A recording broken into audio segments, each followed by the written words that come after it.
everybody, and thanks for joining us for another Whitfield's Food Review. Today we are going to Jimmy John's. They got 2 brand new subs that are, they're brand new, but now they're going to be permanent. So this is not a limited time thing, unless it helps views, and it's totally limited. They have a new one, which is an East Coast Italian sub. Oh, it's a ride. There's Jimmy John's right there.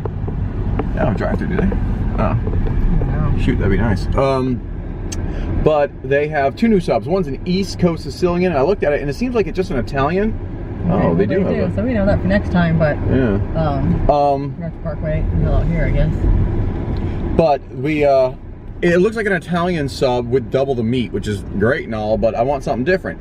And since we just did a Cuban sandwich from Pollo Tropical, we thought it'd be kind of interesting to try their take on a Florida staple Cuban. Boy, a couple people got into it in our comments on the Cuban about what a real Cuban sub is like, Cuban sandwich is, and the guys, it's fast food. Yeah, it's a sandwich. Take her down a notch. It's not like a peace treaty. It's meat inside of bread. I asked if they had stock in Ybor City because they're like, Ybor City. I was like, calm down, brah.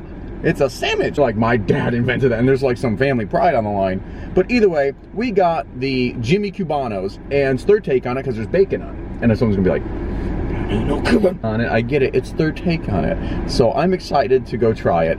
I have to run inside and get it in a rainy day. Stop raining right now. We're gonna have delivered, and we actually genuinely felt bad to have a delivery guy deliver an 8-inch sub in the pouring, torrential Florida rain. Sandwich.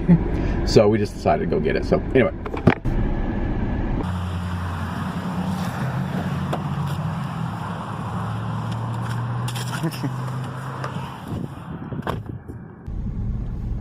Okay. Yes, this looks a lot like the Impossible Whopper interview. If this looks a lot like the Impossible Whopper review, it's not. It's a different day, I promise. No. We got all these at the same time. It just worked out that way. So this is Jimmy John's Jimmy Cubano. This is Jimmy John's take on the Florida staple Cuban. I got it with peppers. I got it with some Jimmy peppers, whatever the hell that means, but hope it's better than the Impossible Whopper. I'm sure it is. Oh. Awesome. Some peppers. Some peppers on there. Ooh, that's good. The pickles are killer on there. They put extra pickles on there. I didn't ask for them, but they have kind of the delicatessen pickles, the very faint colored ones that are like, it tastes very garlicky. That spicy mustard's killer on there. The bacon, it all adds flavor. Like, it's all blending perfectly. The right amount of spice with those peppers you added to it. I don't know, it's really good. They have a very unique bread. Kind of got a hard outer shell, but it's soft. It's a very flaky, soft, but yet with a little crunch Cuban bread. Yeah. So it kind of lends well to this is just a regular bread. Now, this doesn't actually taste like a Cuban from what we've had, but it tastes like a really good sandwich and a kind of a play on it. Yeah, I would say definitely doesn't taste like a Cuban. Honestly, the meat's really good. Everything's really good. I can tell they have really good ingredients, but I could just eat this bread. I'm guessing an 8-inch with a drink and probably a bag of chips is going to be $10. Like up to 1,200 calories, but we reduced it a bit, and I got no mayonnaise and all that good stuff, and it's an 8-inch sub. And I think it ended up being about 600, 700, so we're splitting that, so it's only 300, 350 a person. That's really not bad. Yeah. You know, I was going to say Jared. Let's not reference him. He's walking jail. Really do take price in consideration like we did with Impossible Whopper, but that was also a crap-ass sandwich. This is a good sandwich for expensive price. So I think the taste of the sandwich for what it is, I've honestly had Jimmy John's like 4 times in my life. And I like it every time. It's just we do so many different reviews that we don't really repeat a lot of places. Yeah. Unless something new comes out. But when I've had them, I go, damn, they are good. I like that.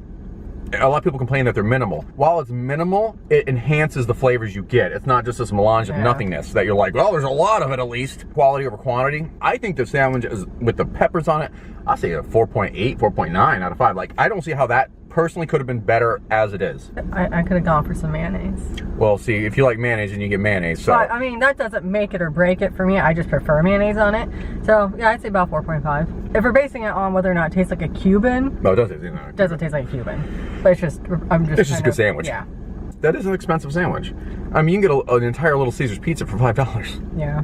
I think Jimmy John's, you put out a damn good sandwich. I like this. It don't taste like a Cuban, but I like that you put your own spin on it. And I highly recommend adding the Jimmy peppers.